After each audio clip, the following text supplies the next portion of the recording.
Benda ni. Ha? Buat apa? Congkel apa? Aku tengah nak betulkan phone aku dah sekarang. Dah tak pergi kedai dah.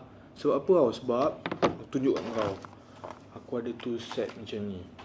Tool set ni ada banyak gila mata. Ada macam-macam. Ada mata Philip, mata bunga. Yang tak ada mata duitan dengan mata juling je. Lepas tu dekat tepi ni kalau kau tengok dia ada strumming kan. Ni bukan strumming gitar bro. Habis tu? Ini tempat umpil kau punya phone lah. Kalau kau macam susah-susah kau umpil lah nanti kan.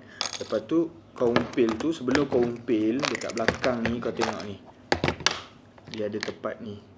So kau boleh cabut dulu. Kalau susah nak umpil tu kau cabut dulu sikit. Lepas tu kau umpil lah.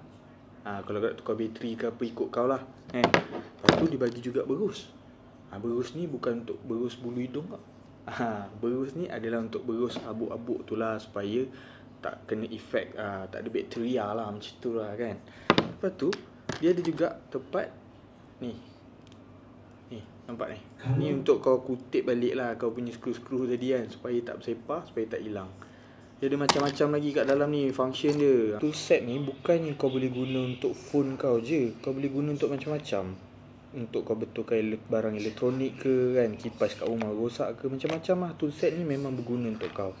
Dengan harga yang murah macam ni kau boleh dapat set tool yang lengkap macam ni. Mana aku nak dapatkan? Mana aku nak dapatkan? Kau nak ke? Nak lah.